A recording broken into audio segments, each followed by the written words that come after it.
સુરત શહેરની અઠવા પોલીસે અને એસએમસીના અધિકારીઓને સાથે રાખીને નાનપુરા સાગર હોટલની ગલીમાં જમરૂક ગલીના તમામ ગેરકાયદેસર દબાણો અને લારી ગલ્લાઓ દૂર કરીને રસ્તાઓ ખુલ્લા કર્યા. અઠવાલેન્સ પોલીસ સ્ટેશન વિસ્તારમાં ગીચ અને ભીડભાડવાળા વિસ્તારમાં જાહેર માર્ગ ઉપર ગેરકાયદેસર રીતે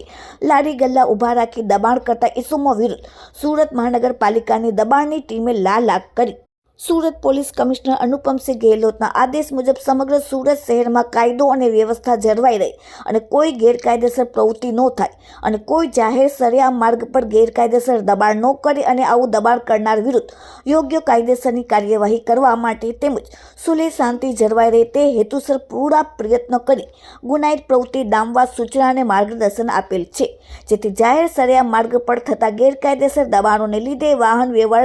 સરેઆમ ચાલતો નથી અને ટ્રાફિકની સમસ્યાઓ સર્જાય છે, જેથી આવા દબાણોને લીધે ઇમરજન્સી વાહન સમયસર જરૂરિયાતની જગ્યાએ પહોંચી શકતા નથી, જેથી જાહેર સુલેહ શાંતિના ભંગના બનાવ સુધી પર પહોંચી શકે છે. અને તે મુજબ નાનપુરા સાગર હોટલની ગલીમાં, જમરૂક ગલીમાં તથા નાનપુરા મટન માર્કેટની ગલીમાં છેલ્લા ઘણા સમયથી જાહેર માર્ગ ઉપર ગેરકાયદેસર રીતે લારી ગલ્લા ઊભા રાખીને દબાણ કરેલ છે,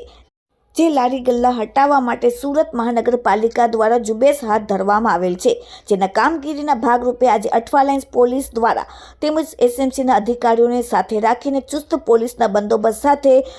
લારી ગલ્લાઓ હટાવવામાં આવ્યા, દબાણો દૂર કરવામાં આવ્યા અને